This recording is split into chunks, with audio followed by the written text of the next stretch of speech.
Welcome to part 3 of our vlog series on funding the future. We've previously cantered through a brief history of public funding and how that's changed in recent times, and we've also provided a high-level summary of public funding that's available to public bodies for developments.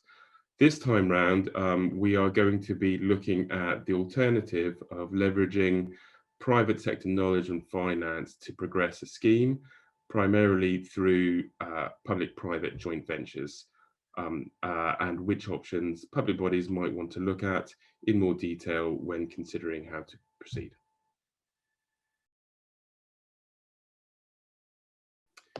So joint ventures come in many flavours, but for the purpose of the public sector, they really fall within 3 categories. You've got contractual joint ventures, partnerships, and then corporate entities. So dealing with each of those in order, contractual joint ventures aren't strictly joint ventures, but instead create a contractual relationship between the relevant public body and the relevant private entity, and can create relationships more akin to a joint venture arrangement, although normally they are far more limited and inflexible in their scope. So common examples of those are land purchase agreements, development agreements, and project management agreements.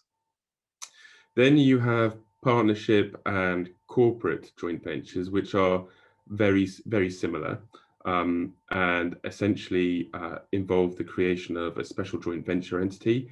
For partnerships, that could be a limited or a limited liability partnership, and for companies, that will generally be a company limited by shares or by guarantee. Now that joint venture entity will then be jointly owned by the partners, so the public entity and the relevant private entity or entities. And which option the parties choose will normally depend on a variety of factors, including tax, funding, exit arrangements, and also the preferences of the parties at the time. However, there are a number of common characteristics in relation to a joint venture, either through a partnership or corporate model. And those include things such as 50-50 ownership. Dispute mechanisms need to be agreed, and they won't necessarily be deadlocked because public bodies will obviously have or want to keep some overarching decision making in relation to the scheme. You then have the need for an overarching project agreement covering the goals and aims of the joint venture agreement and also a business plan.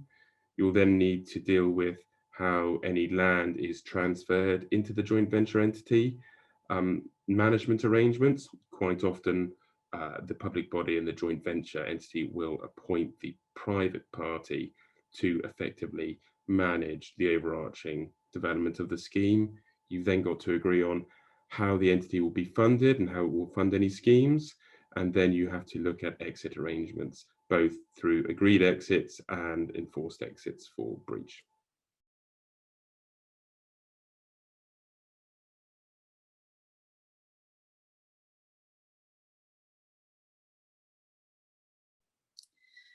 There are a number of matters which will need to be considered to ensure the best chance of success for a joint venture. A joint venture arrangement can, by its very nature, be flexible.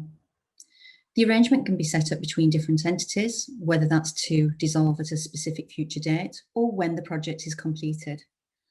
From an authority's perspective, it gets a seat at the table to make decisions. The parties can agree how the risk is going to be allocated. For an authority, the arrangement does come with some risk, though there is the potential to generate greater returns. Equally, one of the benefits of joint ventures is that the authority is able to access private sector commercial expertise. Clive picked up before on tax being one of the considerations in determining what kind of structure to adopt. So by way of example, if a corporate LLP was created, this would be tax transparent, resulting in the profits being taxed in the member's hands as opposed to the LLP. This may benefit the authority by not having to pay corporation tax. So then looking at funding, how do these projects get funded? So equity could be provided in the form of land and or cash. Equally then, what you typically see is loan notes, which are used for recording the equity contribution made. There may also be separate debt funding. And then the good news, everyone's worked hard, there's a financial return. How is that dealt with? So a waterfall arrangement would then need to be agreed for distributing the returns.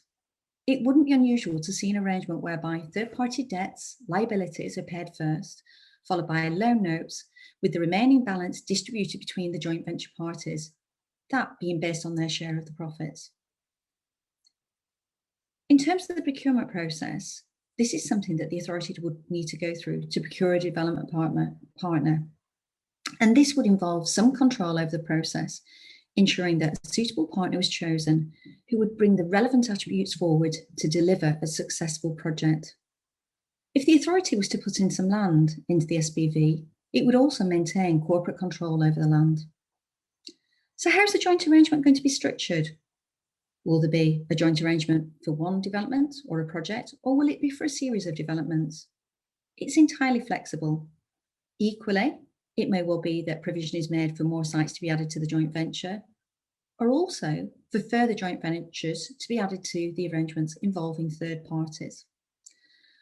Whatever the position, a joint venture is going to result in the authority having to put more resource into the project, and there will also be more detailed governance arrangements.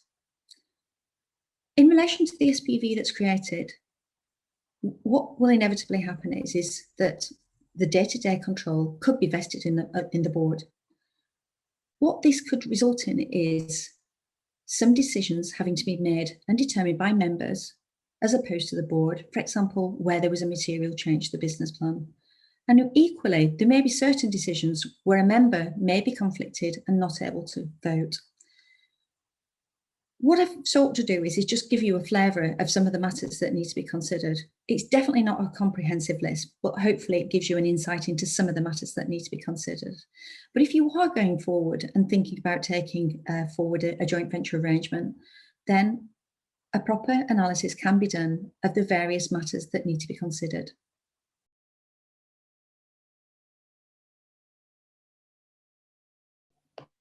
You've heard from Clive about some of the joint venture models that are available and from Jackie on the commercial drivers. There are, however, added dynamics whenever a public body gets involved in a joint venture. First, it needs to establish what legal powers it has to do so. In particular, local authorities have the power to do anything an individual may do, provided for by Section 1 of the Localism Act 2011. However, these powers come with restrictions. For example, a local authority is permitted to trade or to do something wholly for the purposes of making a profit if through a limited company, but not through an LLP, unless the main purpose underlying the reasons for establishing the LLP is not for trading purposes. Secondly, whenever a public body contracts with another entity, there's always a question as to whether the contract gives rise to a procurement issue. That is, whether the contracts they enter into for the purposes of the partnership effectively involve the public body in procuring public works or services. Clearly, there are ways of dealing with these issues, but it's important that the issue is addressed early on.